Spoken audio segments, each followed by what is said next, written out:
Day ఉంటుంది, కనుక annual day కూడా పూర్తి చేసుకుంటాం.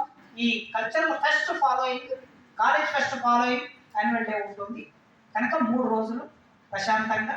ఆర్ట్స్ కాలేజ్ అంటే ధర్నాలు మాత్రమే కాదు, ఆర్ట్స్ కాలేజ్ అంటే ఉద్యమాలు మాత్రమే కాదు, ఆర్ట్స్ కాలేజ్ అంటే మేధస్సు, ఆర్ట్స్ కాలేజ్ అంటే డైలాగ్, ఆర్ట్స్ కాలేజ్ అంటే డిస్కోర్స్. ఇవన్నీ ఒక క్రమం.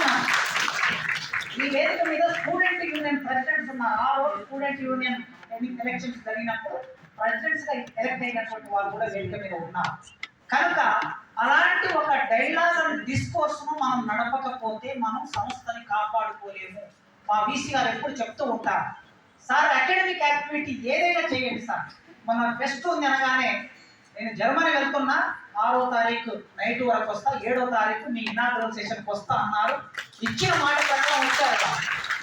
ఎందుకంటే అకాడమిక్స్కి మనం అంత ఇంపార్టెన్స్ వీసీ గారు ఇస్తున్నారు కనుక మనం కూడా అకాడమిక్స్ అంత ఇంపార్టెన్స్ ఇవ్వాలి.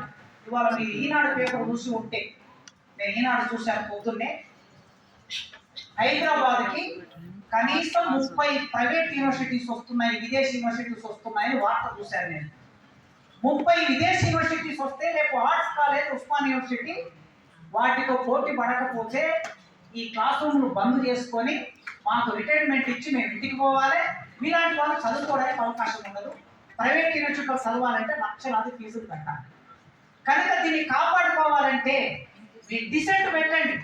ఎట్లా పెట్టాలి డిసెంట్? రోడ్డు మీద ప్లేట్ పెట్టుకొని డిసెంట్ పెట్టకూడదు. రోడ్డు మీదకి అన్నం వండినటువంటి పాత్ర తీసుకొచ్చే డిసెంట్ పెట్టకూడదు.